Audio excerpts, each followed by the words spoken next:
satellite.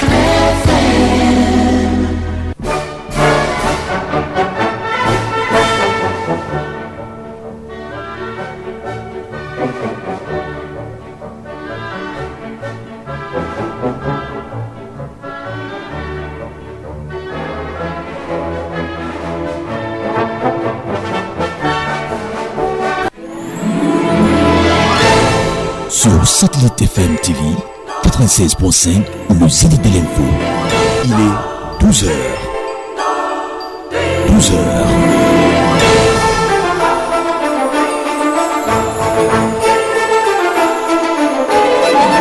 La radio au Zénith.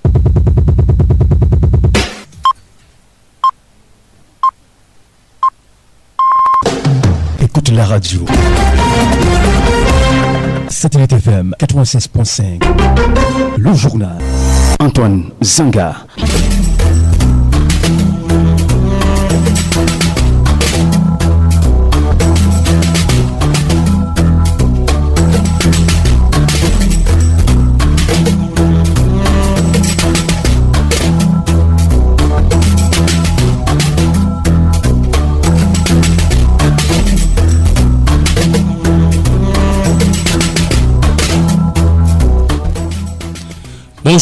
Bonjour mesdames, messieurs, bienvenue aux 12h, tout de suite le sommaire.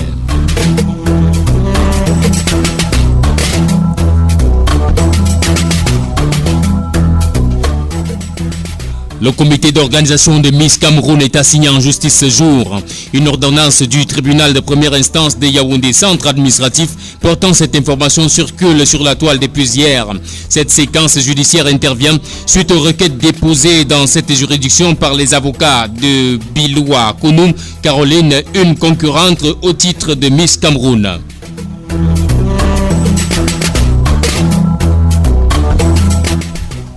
Enfin, Chan Maroc 2018, c'est complètement terminé pour le Cameroun. Les Lions A' se sont neutralisés hier à Tanger avec les étalons A' du Burkina Faso. Score de la partie, un but partout. Un but et un point, c'est donc le trophée que ramène Rigobert Sombanak et ses poulains au terroir. Éliminés précocement de la compétition par 2 défaites et un match nul. Mesdames, messieurs, voilà pour le sommaire.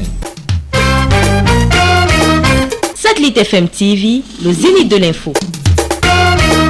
Justement, mesdames, messieurs, vous écoutez l'information au Zénith. Ouvrons ce journal par la culture.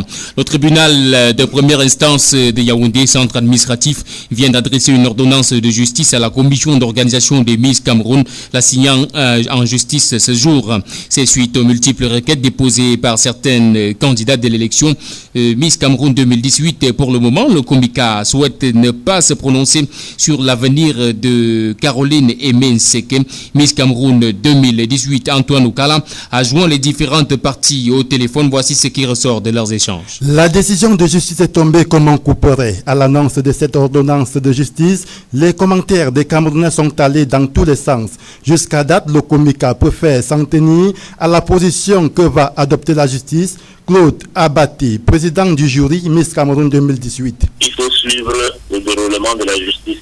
Et maintenant qu'une affaire est pendante devant la justice, on ne peut pas faire d'autres commentaires que de vous dire de vous rapprocher de la justice. Je ne sais pas pourquoi les gens ont un manque de culture, une paresse à lire. Je ne sais pas pourquoi les gens disent que l'ordonnance, il suffit simplement de lire l'ordonnance pour comprendre qu'il ne s'agit pas de ça. Il s'agit juste d'une autorisation qui est donnée à la plaignante de nous citer la justice. Si le Comica préfère rester rivé vers les décisions de justice, plusieurs paramètres entourent les décisions qui concernent la fraude dans les élections des Miss. Armstrong Louga, expert en organisation des événements de la culture et de loisirs. Il y a deux approches qui sont diamétralement opposées. Dans les élections Miss, à chaque moment, il y a eu une contestation entre Miss, même par rapport au standard mondial. Il y a ce qu'on appelle l'arrangement en fonction du code des élections Miss. Parce que chaque élection Miss a son code. Et en fonction de ce code, on peut décider de trouver une résolution qui est au code. Quand toutefois il y a une tromperie, il y a une tricherie, il y a un problème de sérieux. Toutefois, il serait possible que la justice annule l'événement Miss Cameroun 2018, bien que cela comporte de multiples dégâts. Armstrong Louga. Le ministère du Tourisme et des Loisirs qui est censé organiser cela n'est pas au courant. C'est le ministère des Arts et de la Culture qui n'est qu'un parent technique qui organise. Donc maintenant, comme la disposition n'est pas claire, la justice peut annuler cet événement. Mais maintenant, si la justice annule l'événement, il y a beaucoup de paramètres qui se posent. Il y a d'autres candidats qui ont participé. Il y a d'autres candidats qui n'ont pas un souci avec le comité d'organisation, qui ont mis leur temps, leurs moyens, leur énergie pour cet événement. Après ce scénario, si la Miss est suspendue, le Cameroun va perdre sa crédibilité concernant les affaires des Miss. Mais juridiquement, c'est possible. Mais dans d'autres pays, il y a un cadre juridique qui protège cela. Mais dans ce pays, il n'y a pas ce cadre. Donc la justice peut décider d'annuler. Mais il y a beaucoup de répercussions. La crédibilité maintenant des ambassadeurs qui viennent du Cameroun, la crédibilité des prochaines Miss, et maintenant l'image de la première dame qui était présente pendant ce concours. Sur les avis techniques, on sait qu'il y a eu trop de manquements. On sait qu'il y a eu un problème d'organisation. On sait qu'il y a un problème au niveau du sérieux de cette organisation. Mais nous, en tant qu'experts des concours de beauté, on trouve toujours l'alternative de permettre que la Miss qui a démontré les preuves tangibles soit dédommagée. L'affaire reste à suivre. Et au vu de la situation trouble qui perdure depuis quelques années autour de l'organisation de l'élection Miss Cameroun sous l'égide du Komika, on est tenté de se demander si cette compétition, dans son souci de valoriser la femme camerounaise, reste encore crédible. Benjamin Joybelin. Que du grabuge, que de déception, que de perte de confiance autour du concours de beauté le plus célèbre et le plus attendu au Cameroun. L'élection Miss Cameroun, censée choisir la femme qui représentera la beauté camerounaise ici et au-delà de nos frontières, a cessé depuis quelque temps de prôner l'intérêt général au profit d'un intérêt privé où le favoritisme et l'égocentrisme tissent de manière opportune leur lit au détriment de toute bonne règle de bienséance rattachée à la vitrine réelle de la femme camerounaise dans son essence propre. Et dès lors, l'emblème de notre chère patrie, le Cameroun, devient le pain quotidien d'une minorité qui, sans foi ni loi, est à jamais immunisée contre la honte. Si en 2014, le manque de conviction associé au mandat superflu de Miss Cameroun sont venus rompre le long fleuve tranquille de l'évolution du concours sous l'égide du Komika depuis 2002, il n'en demeure pas moins que le Komika a volontiers ouvert ses portes à la décrédibilisation avec en toile de fond une perte de confiance des plus avérés du commun des Camerounais. Les mauvaises habitudes ayant la peau dure, la descente aux enfers de l'élection Miss Cameroun s'est véritablement accentuée ces 4 dernières années avec des scandales des plus condamnables que déplorables. Entre destitution des Miss, tripatouillage des résultats, intimidation des favoris, abus de confiance, ça va dans tous les sens. Du coup, la mémoire de Samuel Mikiombamba et René Djamafan, patriote et auteur-compositeur de notre hymne national, n'est-elle pas véritablement bafouée si du jour au lendemain, on se retrouve avec une Miss Cameroun qui a du mal à exécuter l'hymne national? Tout compte fait, et comme on s'accorde très souvent à le dire, le Cameroun, c'est le Cameroun. Benjamin Joybelin, le ministère des Arts et de la Culture préside ce jour en Gaoundéré sa rentrée culturelle et artistique 2018. Et au moment où celle-ci bat son plein, la rédaction de Satellite FM a saisi l'occasion pour interroger Claver Nkeng, le chargé de la communication au MINAC. Il nous présente les contours de cette rentrée, les prévisions ainsi que l'agenda annuel du ministère des Arts et de la Culture. Il est au micro de Marcel Tchoungui. Pour ce qui est de cette journée consacrée notamment à la cérémonie officielle d'ouverture qui va avoir lieu dans exactement une demi-heure, les activités phares pour ce qui est de cette journée sont notamment le vernissage de l'exposition consacrée justement à notre diversité culturelle à l'esplanade des jardins de l'hôtel de ville de Gaoundéré. Et juste après, nous allons avoir un après-midi des jeux traditionnels artistico-mystiques. Sinon, je rappelle que pour les autres journées, il y a des activités scientifiques, notamment les conférences débats qui portent sur la diversité culturelle, l'identité et l'intégration nationale à l'université de Gaoundéré. Pour ce qui est de l'agenda culturel, les grands événements retenus pour cette année 2018, je citerai de mémoire tout de suite la tenue après la rentrée culturelle et artistique. Nous allons avoir au mois de février la tenue du festival Matiba dans la région du littoral, notamment dans la localité de Yabati. Et juste après cela, nous avons également le Salon international du livre de Yaoundé qui va se déployer à la fin de ce premier trimestre. Et nous allons poursuivre avec la tenue et l'organisation du FENAC 2018 qui, comme vous le savez, se tiendra au mois de juillet. Satellite FM TV, le zénith de l'info. 12h passées de 9 minutes. Le Premier ministre Philémon Yang préside ce jour le premier conseil de cabinet de l'année 2018 à l'immeuble Étoile. Les travaux sont axés sur la stratégie d'amélioration de l'accès des petites et moyennes entreprises au crédit bancaire. Sur place à l'immeuble Étoile, prenons le cas de notre reporter Hippolyte Nama. Bonjour et bienvenue à l'immeuble Étoile où le sujet de l'amélioration de l'accès à une entreprise au crédit bancaire est au cœur du conseil de cabinet. Vous l'aurez donc compris que c'est le ministre des petites et moyennes entreprises, de l'économie sociale et de l'artisanat, Laurent Serge Tundingwa, qui est au centre des travaux. Ainsi donc, le patron de ce département ministériel, dans son exposé, a présenté d'abord l'état des lieux de la PME camerounaise dans le sens des difficultés qu'elle traverse, notamment l'accès au financement. Il faut trouver des stratégies mises en place pour y trouver des solutions. Le secteur informel reste prédominant, ce qui ne permet pas d'apprécier réellement l'apport dans le dynamisme de notre économie. Pour le secteur formel, le manque de financement limite les capacités de production. Pourtant, la PME, ajoute-t-il, contribue à 54% à la création d'emplois au Cameroun et à près de 35% du produit intérieur brut, le PIB. Pour sortir donc de ce problème, il convient de doter les structures d'encadrement des ressources budgétaires supplémentaires. En ce qui concerne la Banque des petites et moyennes entreprises, les mesures sont envisagées. Nous avons par exemple l'ouverture de son capital aux partenaires privés afin de booster les offres de produits financiers. Des ressources de financement alternatives pourraient également être explorées. Pour tout dire, selon le ministre des petites et moyennes entreprises, beaucoup de choses ont été faites au cours des années qui se sont achevées et pour il reste donc convaincu que le développement de l'économie camerounaise passe nécessairement par le développement du tissu donc de la PME. Ont également pris la parole en pleine séance le ministre des Finances Ablamine Ousmane Né dans son rôle qui pourrait jouer qui est soulevé ce jour. Également le ministre des Sports Ismaël Bidoumpat qui est revenu sur les chantiers en cours de la Coupe d'Afrique des Nations 2019. Le Premier ministre chef du gouvernement, Philémon Yang, a enregistré et capté les mesures seront certainement prises dans les prochains jours.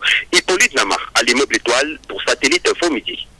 Merci à vous Hippolyte. Dans le cadre de la mise en œuvre des dispositions de la loi des finances pour l'exercice 2018, le ministre des Finances porte à la connaissance des usagers qu'à compter de janvier 2018, le tarif du droit de timbre communal passe de 600 francs à 500 francs CFA par ailleurs. Il informe le public que les timbres sont disponibles dans toutes les mairies et communautés urbaines. De l'éducation dans ce journal, examens officiels, session 2018, les pénalités de retard entrent en vigueur ce jour, notamment ceux des examens organisés par l'Office du baccalauréat du Cameroun. Et au moment où l'on parle des pénalités, il y a lieu de souligner quelques lenteurs et autres pratiques jugées archaïques dans le système de l'organisation des examens officiels au Cameroun. Raoul Christophe Bia. L'avènement de l'informatique devait sans doute résoudre un certain nombre de problèmes, notamment dans les lenteurs administratives pour ce qui est de l'enregistrement et des modalités des examens officiels. Cette technologie devait permettre d'enregistrer rapidement les élèves, des fichiers contenus sur la base des données. Des années passent, des sessions défilent, mais les lenteurs administratives restent, dû certainement à une utilisation encore anarchique, on dira manuscrite, tant dans le processus d'enregistrement, d'inscription et dans le traitement des dossiers. Les multiples va-et-vient effectués par les chefs d'établissement au cours d'une section sont matière à témoigner donc de cet archaïsme dans le traitement et l'enrôlement des candidatures. Des erreurs glissées ça et là par les élèves, nom, prénom, date et lieu de naissance sont autant de bavures que l'on continue à enregistrer dans le processus d'examen officiel. Pourtant, l'outil informatique devait constituer le levier d'accélération aux listes des candidatures aux examens. La passe d'une ère de la guerre a déjà et continue à créer des multiples revendications dans la phase de recouvrement des fonds devant servir des droits de participation aux examens officiels. Les chefs d'établissement ont à maintes reprises pris la clé des champs avec les frais des dossiers des candidats, ce qui a toujours remis au bout du jour le fameux débat sur la manipulation de l'argent par les chefs d'établissement. Ils sont nombreux aujourd'hui derrière les barreaux à cause des malversations financières sur les dossiers d'examen. L'hypothèse d'un compte bancaire commun pour tous les frais des dossiers à partir des établissements n'est pas à exclure. Pour procéder, pourquoi pas, comme à l'université. On note aussi, et pas la moindre lenteur, celle des transports des documents pour le centre unique de recouvrement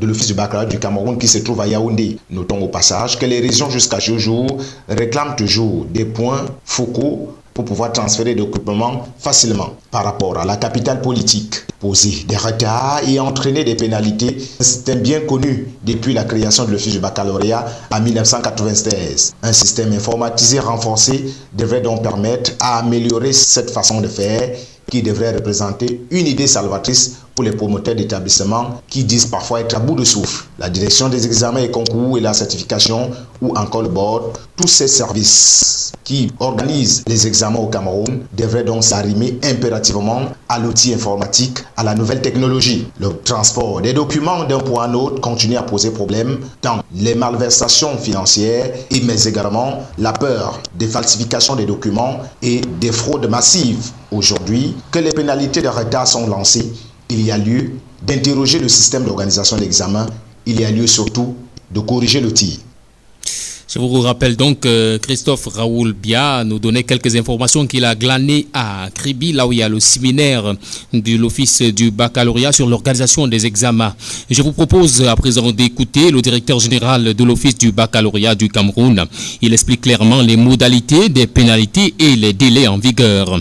Zachary Mbachugou est au micro de Raoul Christophe Bia. Nous sommes à 298 000 dossiers qui nous sont parvenus dans les délais, c'est-à-dire au 20 décembre. Ceux qui viendront après seront justement appelés à payer les pénalités. Jusqu'à la fin du mois de janvier, ce seront des pénalités de 5 000 et du 1er au 28 février, ce seront des pénalités de 15 000. Et au-delà du 28 février, je souhaite leur dire ici, nous ne recevons plus de dossiers. Tenez-vous bien, les régions anglophones ne sont pas les plus en retard. Bien au contraire, nous avons reçu suffisamment de dossiers là-bas. Et ça doit servir de leçon aux autres qui n'ont pas de crise. Cette note d'information qui nous vient du ministère des enseignements secondaires, dans le cadre de la sensibilisation et de l'intégration de la mutuelle des personnels des enseignements secondaires, MUPES, les équipes spéciales se déploient du 22 janvier au 9 février 2018 dans les établissements d'enseignement secondaire publics du département du Mfundi. À cet effet, les chefs d'établissement sont invités à bien vouloir réserver un accueil chaleureux aux membres des équipes de la dite mutuelle. Le plan d'urgence triennal spécial jeune, le comité de pilotage de l'Observatoire national de la jeunesse et ses partenaires sont en conclave à Yaoundé. Près de 500 000 jeunes porteurs de projets en quête de financement ou de formation ont déjà été enregistrés. Il est à noter que ce plan triennal lancé il y a un an dispose de 102 milliards de francs CFA, une somme destinée à faciliter et à accélérer l'insertion économique des jeunes. Le ministre de la Jeunesse et de l'Éducation civique Moulouna Foutou préside aujourd'hui à 14h dans son département ministériel la deuxième réunion préparatoire de la 52e fête nationale de la jeunesse.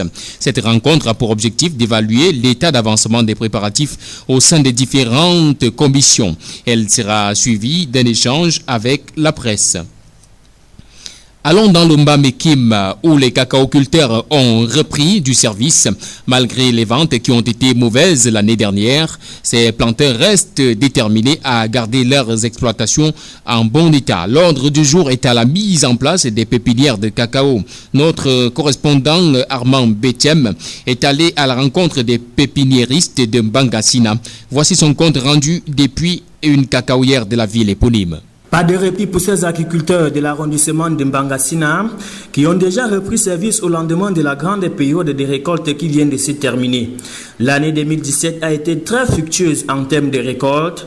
Les planteurs ont mis l'accent sur l'entretien des exploitations. Les fruits ont tenu la promesse des fleurs.